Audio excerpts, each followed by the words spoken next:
नमस्कार दोस्तों, मैं घनश्याम यादव हिंदी मंजूषा चैनल में एक बार आपका फिर से स्वागत करता हूं।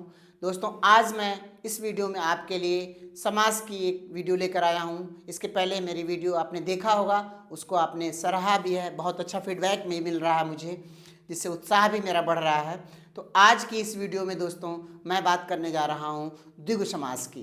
तो आइए दोस्तों बात करते हैं द्विगु समास, इसकी परिभाषा, इसका अर्थ और इसकी पहचान हम कैसे करेंगे ताकि बेहतर तरीके से आप इसको समझ जाएं। और काफ़ी उदाहरण मैं आपको इस वीडियो में बताने वाला हूं। तो आइए चलते हैं, देखते हैं द्विगु समास। द्विगु समास हम पहले देखेंगे, क्या परिभाषा बात करेंगे। सबसे पहले है द्विगु समास।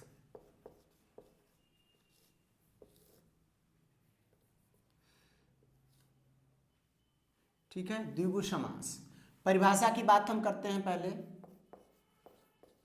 परिभाषा वह समास जिसका पहला पद संख्यावाची हो। वह समास जिसका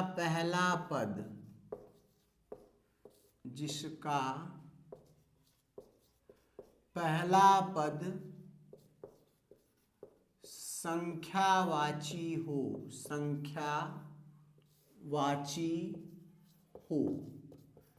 तथा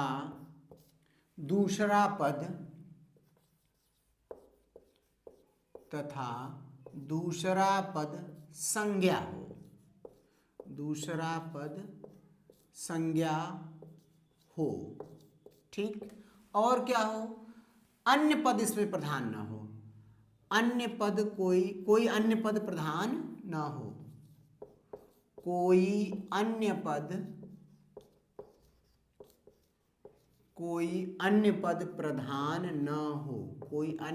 प्रधान न हो। ठीक, वह क्या होगा, प्रधान न हो। द्विगु समास होता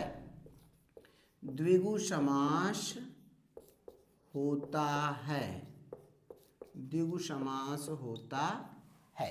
ठीक है, देखिए सबसे पहले हम परिभाषा की बात करते हैं कि वह समास जिसका पहला पद संख्यावाची हो। मतलब क्या है, संख्या को प्रदर्शित करता है, गिनती को प्रदर्शित करता है। वो शब्द क्या हो, संख्या को बताए। और दूसरा पद क्या हो, वह क्या हो, संज्ञा हो। और ये दोनों पद मिलकर, यानी पहला और दूसरा पद मिलकर कोई अन्य अर्थ ना दें। तो अन्य पद प्रधान न हो, जो इसका अर्थ निकले वही पद आए। अन्य पद प्रधान न होने का मतलब यह है, तो वह क्या होगा, द्विगु समास होता है। ठीक है, यहां पर देखिए उदाहरण की बात हम कर रहे हैं अभी, लेकिन यहां पर संख्यावाची यानी पहले गिनती का आएगा, फिर इसके बाद क्या आएगा, संज्ञा हो, और द्विगु का उदाहरण होता है। देखिए द्विगु शब्द का अर्थ पहले हम यहां पर देख लेते हैं क्या होता है। द्विगु शब्द का अर्थ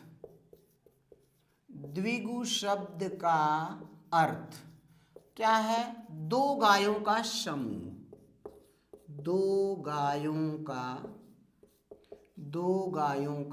समाहार।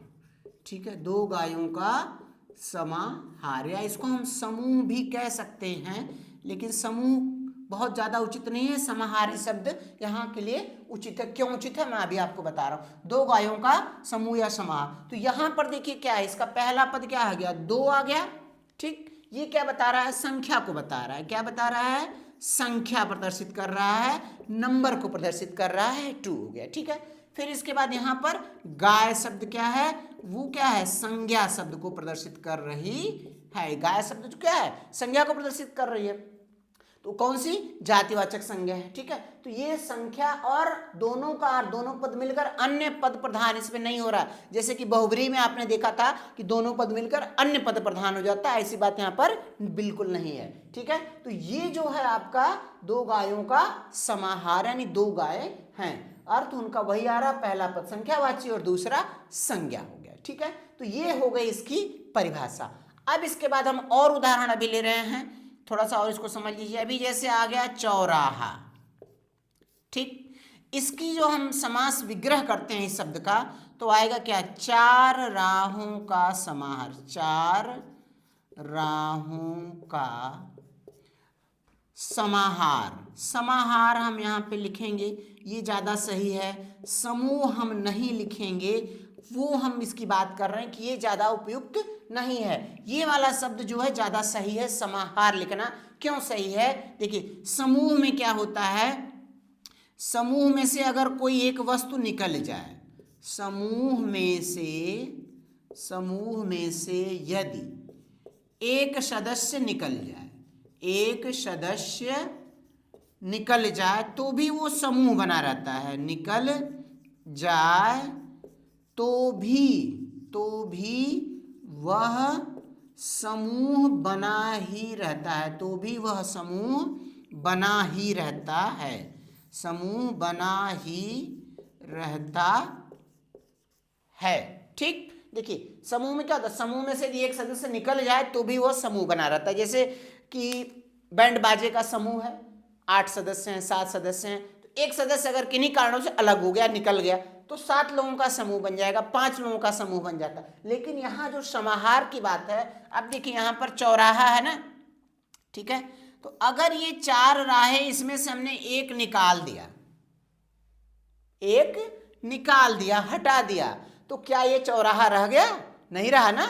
उसी तरह से इसीलिए इसको कहते हैं कि समाहार, यानी कि सभी को मिलाने के बाद जो हार बनेगा वो समाहार है। जब हमने एक मिटा दिया इसमें से तो क्या हो गया वो, तब तो ये तिराहा हो गया।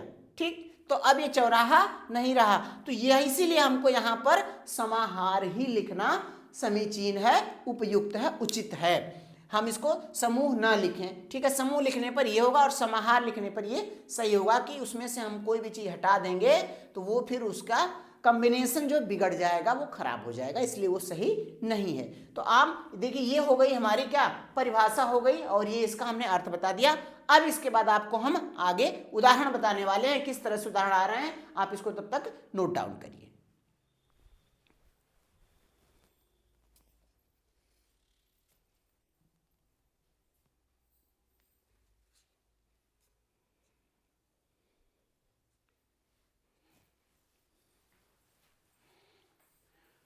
ठीक है, आपने इसे नोट कर लिया होगा। अब हम उदाहरण पर आते हैं कि द्विगु समास के कौन कौन से उदाहरण हैं। उदाहरण,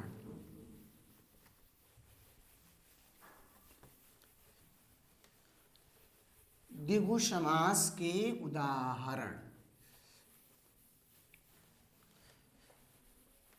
देखिए यहां पर उदाहरण जो है 2 प्रकार से आते हैं, 2 तरह से आते हैं।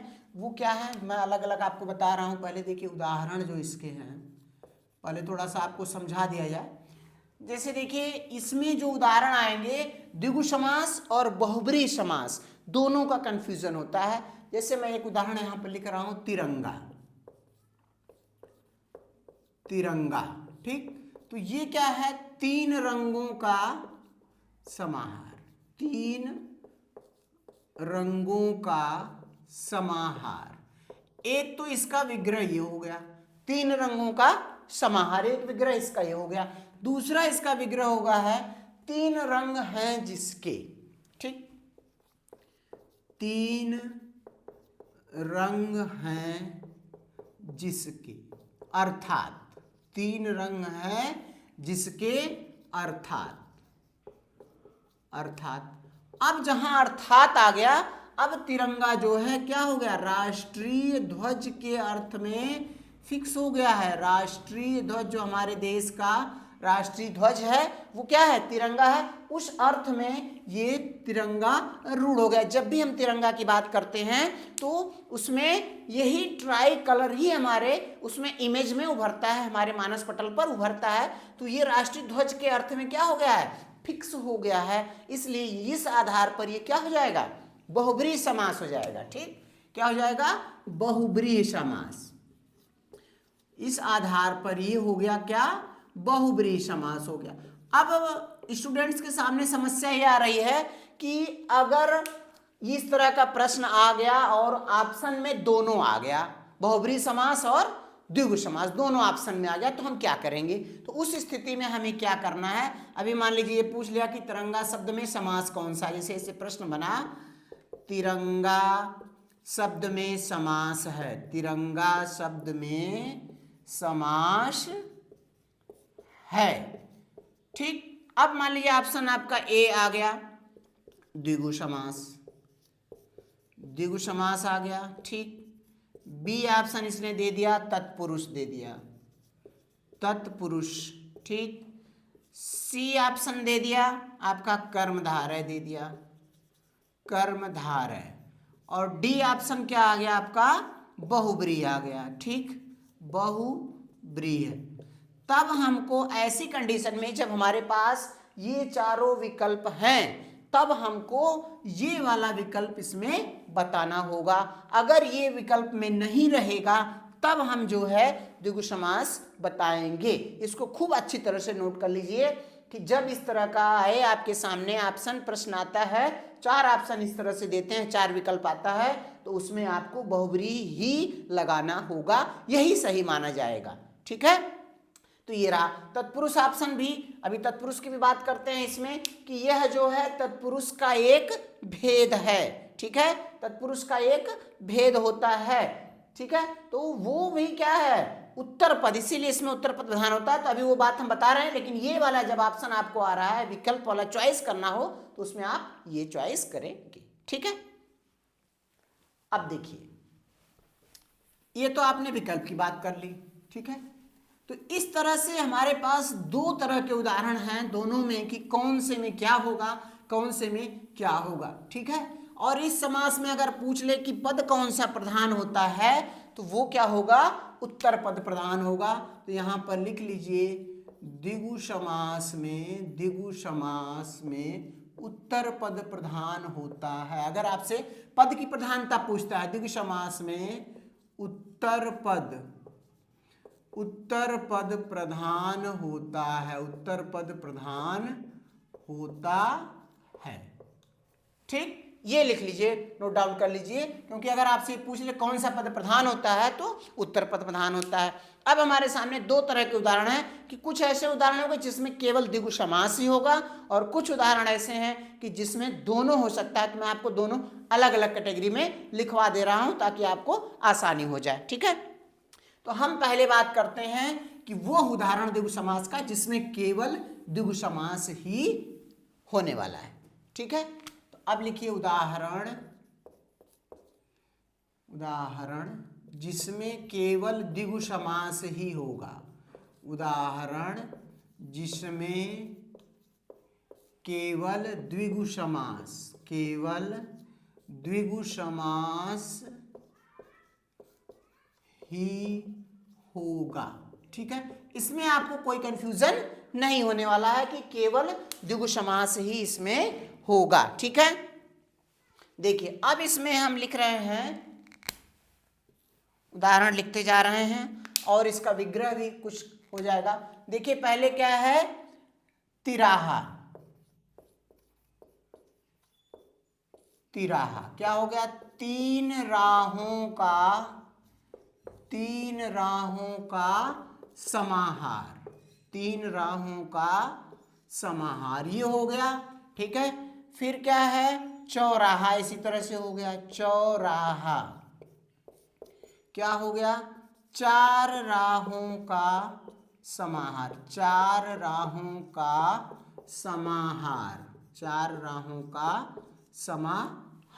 ठीक है। फिर इसके बाद है क्या है? दुराहा है, चौराहा है, अठन्नी है, त्रिभुज है, तीन भुजाओं का समाहार। देखिए क्या है? तीन भुजाओं का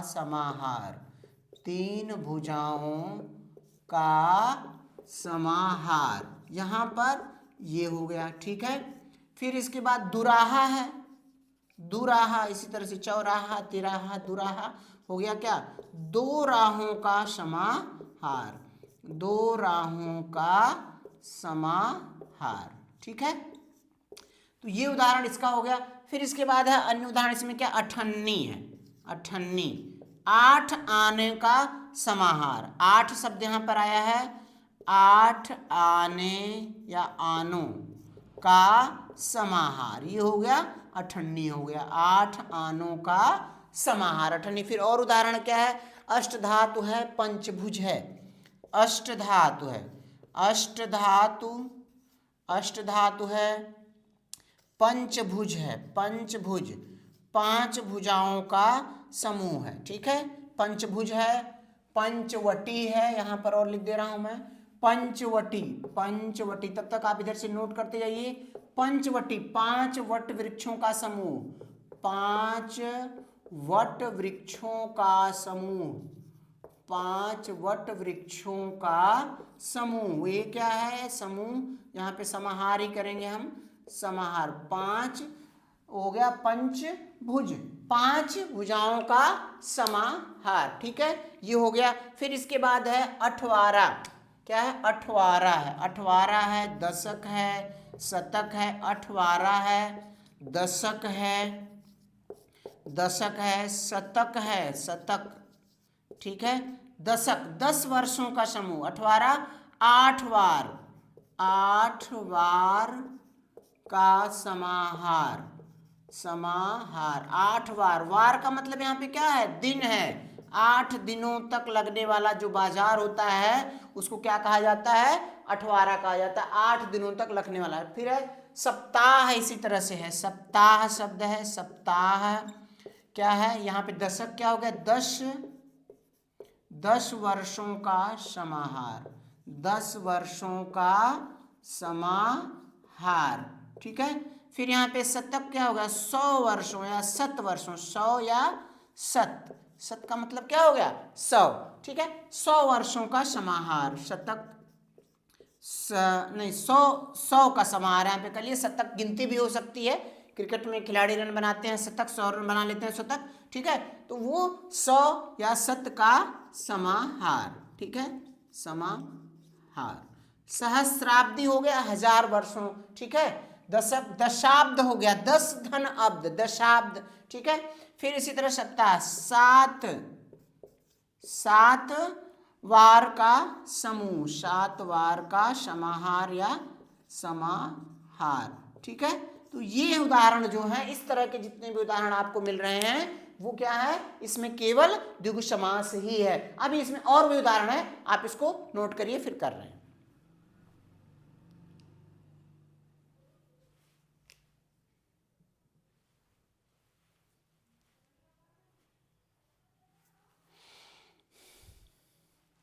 ठीक है, आपने नोट कर लिया होगा। ठीक है, और उदाहरण इसमें है, इस तरह से जो मिल रहे हैं आपको, क्या क्या है, शताब्दी से दुधारी है, दोमट है। ठीक है, इसको मैं मिटा दे रहा हूं, आप इसे स्क्रीनशॉट भी ले सकते हैं। तमाम उदाहरण है इसमें, दुधारी,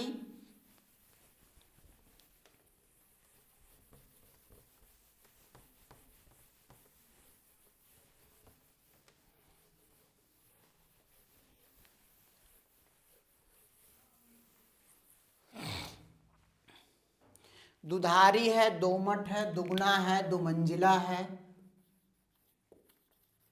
दुधारी, दोमट, दुगुना, ये मैं शब्द लिख दे रहा हूं, दुगुना है, दोमट है, दुधारी है, दुमंजिला है, दुमंजिला, 2 मंजिलों का समूह। ठीक है, समाहार आप यहाँ पे लिख लेंगे, दुधारी, दोमट, दुगुना, दुमंजिला है। और उदाहरण इसमें है, नवग्रह है, पसेरी है, सप्तशती है, नवग्रह, नवग्रह, पसेरी है, पसेरी, सप्तशदी है, सप्तशदी, सप्तशदी है। ठीक है, सप्ताह आपको लिखाया गया है क्या, सप्ताह है। ठीक है, तो ये इसमें भी क्या है, द्विगु समास है। और उदाहरण है, नौलखा है, नौगांव है, चौगुना है, नौलखा, नौलखा है, नौगांव है, नौगांव है, चौमुखा है, चौमुखा है, चौमुखा है। ठीक है, ये हो गया। फिर इसके बाद क्या है, सप्तसिंधु है, शतमाखा है, पचभुज है, सप्तसिंधु, सप्तसिंधु, सप्तसिंधु है, 7 नदियों का समूह है। फिर इसके बाद क्या है, सतमाशा है, सतमाशा है, ठीक है, 7 महीने का जो है वो समूह है, समाहार है, सतमासा है। फिर और कहता है नवरत्न है, पंचरात्र है, ये सभी जो है नवरत्न है, पंचरात्र, नवरात्र भी लिखा है कि नहीं, नवरात्र भी इसी तरह से हो जाएगा, नवरात्र का समाहार, जिसमें दुर्गा जी की क्या की जाती है, अर्चना पूजा की जाती है, वह नवरात्र का। तो ये उदाहरण जिसमें है, ये इसमें केवल क्या है, द्विगु समास ही होगा। ठीक है, आप इसे नोट डाउन कर लीजिए। फिर इसके बाद हम दूसरा लिखा रहे हैं कि जिसमें द्विगु समास भी है और बहुब्रीहि समास भी होगा, वो वाला उदाहरण आपको हम बता रहे हैं, ये आप नोट कर लीजिए इसको।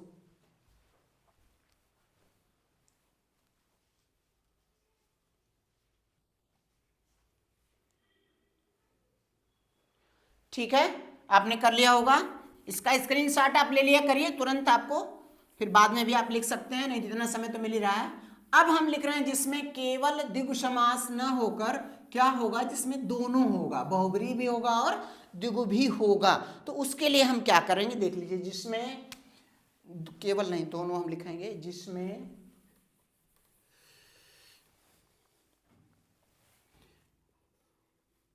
जिसमें द्विगु और बहुब्रीहि दोनों समास होंगे, द्विगु और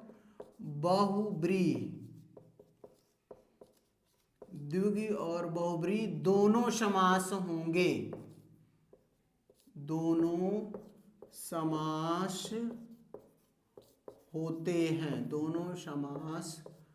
होते हैं। इस तरह का उदाहरण जब भी आएगा, हम आपको बता चुके हैं, इसमें क्या करना है, आपको बहुब्रीहि समास का उदाहरण लगाना है। अगर ऑप्शन में बहुब्रीहि नहीं रहेगा तब आपको द्विगु ही लगाना होगा। ठीक है, तो इसमें देखिए, पहले हमने आपको लिख दिया क्या है, तिरंगा है, पंचांग है, चौपाया है। तिरंगा है, पंचांग है,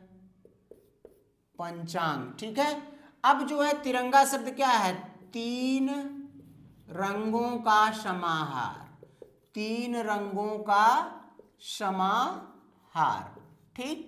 ये जो है अब है तो समाहार हो गया, लेकिन किसमें फिक्स है, ये राष्ट्रीय ध्वज के अर्थ में आ जाता है, इसलिए यहां पर ये हमें बहुब्रीहि समास के रूप में इसको लेना है। राष्ट्रीय ध्वज के अर्थ में जो है ये फिक्स हो गया है, रूढ़ हो गया है, राष्ट्रीय ध्वज के रूप में फिक्स हो गया है। ठीक है, इसी तरह से पंचांग भी है। फिर क्या है, त्रिफला है, त्रिफला में 3 फल आते हैं, वो उसी अर्थ में ले जाता है। कौन है, हर्र है, बहेड़ है, और एक है इसमें क्या है, आंवला है। हरड़, बहेड़ा और आंवला हरड़ है, हरड़ और बहेड़ा इसको बोलते हैं, बहर्रे भी बोलते हैं। ठीक है, बहेड़ा, ये 3 फल इसमें त्रिफला में ये आ गया। फिर इसी तरह से त्रिमूर्ति शब्द आ गया, त्रिमूर्ति शब्द भी जो है वो आपका 3 मूर्तियां तो हैं, लेकिन कौन है, ब्रह्मा विष्णु महेश है इसमें, तो ये त्रिमूर्ति इसमें आ जाती है। फिर इसके बाद आपका क्या है, चौपाई है, चौपाया है। ठीक है, चौपाई है, चौपाया है। तो ये चौपाया या चौपाई किस में अर्थ में है, खटवा के अर्थ में। चौपाई या चारपाई इसको भी कहते हैं, क्या है, खटवा या खाट अर्थ में जो है ये रूढ़ हो गया। जब भी हम कहते भाई चारपाई ले आओ, चौपाई ले आओ, तो वो क्या है, इसमें चौपाया 4 पैरों वाले क्या है, पशु के अर्थ में ही क्या है वो फिक्स हो गया है। 4 पैर तो हैं, ठीक है, चौपाया है, लेकिन ये क्या है, पशु के अर्थ में ये रूढ़ हो गया। जब भी हम बात करते हैं भाई चौपाया, मेज में भी 4 पाया है, चौकी में भी 4 पाया है, लेकिन वो नहीं होता है। लेकिन ये चौपाया शब्द जो है क्या हो गया है, पशु के अर्थ में रूढ़ हो गया है, इसलिए यहाँ पर ये बहुब्रीहि होगा। लेकिन अगर ऑप्शन में बहुब्रीहि नहीं है तो संख्यावाची है, संज्ञा है, ये क्या होगा, द्विगु होगा। ठीक है, इसी तरह से क्या है, त्रिगुण है, दुकान है, चौपाल है, और भी उदाहरण है मेरे पास। त्रिगुण है, दुकान है, ठीक है, चौपाल शब्द है, चौपाल है, चौपाल, ठीक है। चौपाल शब्द कहा जाता है तो उससे क्या इमेज उभर के आती है कि हमें चौपाल, गांव की चौपाल की बात हम करते हैं तो वहां पर है। अब यहाँ पे 4 लोगों की पाल अर्थ निकालेंगे तो 4 संख्यावाची हो गया, लेकिन चौपाल से अर्थ गांव के उसका हो जाता है। फिर इसी तरह अष्टभुजा है, छमाही है, पंजाब है, पंचामृत है। अष्टभुजा, अष्टभुजा है, छमाही है। छमाही मतलब क्या हो गया? 6 महीने में होने वाला, ठीक है, 6 महीने का एक समूह हो गया, ठीक है। फिर इसी तरह से चतुर्भुज है, पंजाब है, पंचामृत है, पंजाब है, पंचामृत है, पंचामृत है। चतुर्भुज है, चतुर्भुज, चतुर्भुज जो है क्या है? ब्रह्मा जी के अर्थ में 4 हैं भुजाएं जिसकी वो भी रहता है, 4 भुजाओं का समाहार जो है वो ब्रह्मा जी के लिए आ जाता है, ठीक है। फिर इसी तरह चौकन्ना है, चतुर्वेदी है, चौकन्ना शब्द है, चौकन्ना है, चतुर्वेदी है, ठीक है, 4 वेदों का ज्ञाता, ठीक है। लेकिन ये भी शब्द क्या है? एक उसमें अर्थ में रूढ़ हो गया है। फिर क्या है आपका यहाँ पर है चौमासा हो गया, चौमासा है वर्ष के 4 महीने, चौमासा शब्द है, ठीक है, चौमासा है। त्रिफला हो गया है, त्रिगुण शब्द हो गया कि नहीं? 3 गुण कौन कौन से? सत, रज और तम है, ठीक है। पंचतंत्र है, पंचतंत्र, 5 तंत्रों का समूह, पंचतंत्र। लेकिन ये किसके लिए आता है? विष्णु शर्मा की कहानियों के लिए आ गया है पंचतंत्र। विष्णु शर्मा की कहानियां, विष्णु शर्मा की कहानियां, ठीक है। तो ये इस अर्थ में रूढ़ हो गया है, ठीक है दोस्तों। तो अब देखिए ये आपके सामने जो इस तरह से मैंने 2 तरह के उदाहरण आपको बता दिए हैं, क्या है कि जिसमें द्विगु समास केवल है और जिसमें द्विगु और बहुब्री दोनों होगा। तो ये जो उदाहरण है द्विगु और बहुब्री दोनों वाले उदाहरण है। अगर ऑप्शन आपको दोनों आता है तो आपको बहुब्री लगाना है, नहीं तो अगर ऑप्शन में बहुब्री नहीं है तो द्विगु लगाना है, ठीक है। उम्मीद है आज की क्लास आपको अच्छी लगी होगी और अच्छे तरह से आपको समझ में आया होगा। तो दोस्तों मेरी क्लास आपको अच्छी लगी हो तो आप इसको लाइक और सब्सक्राइब जरूर कर दीजिएगा, ताकि आपको अगले वीडियो का नोटिफिकेशन जल्दी से जल्दी मिल सके। और मेरी अगली क्लास जो आने वाली है, जल्दी ही आने वाली है, उसमें हम द्वंद्व समास की बात करने वाले हैं। धन्यवाद।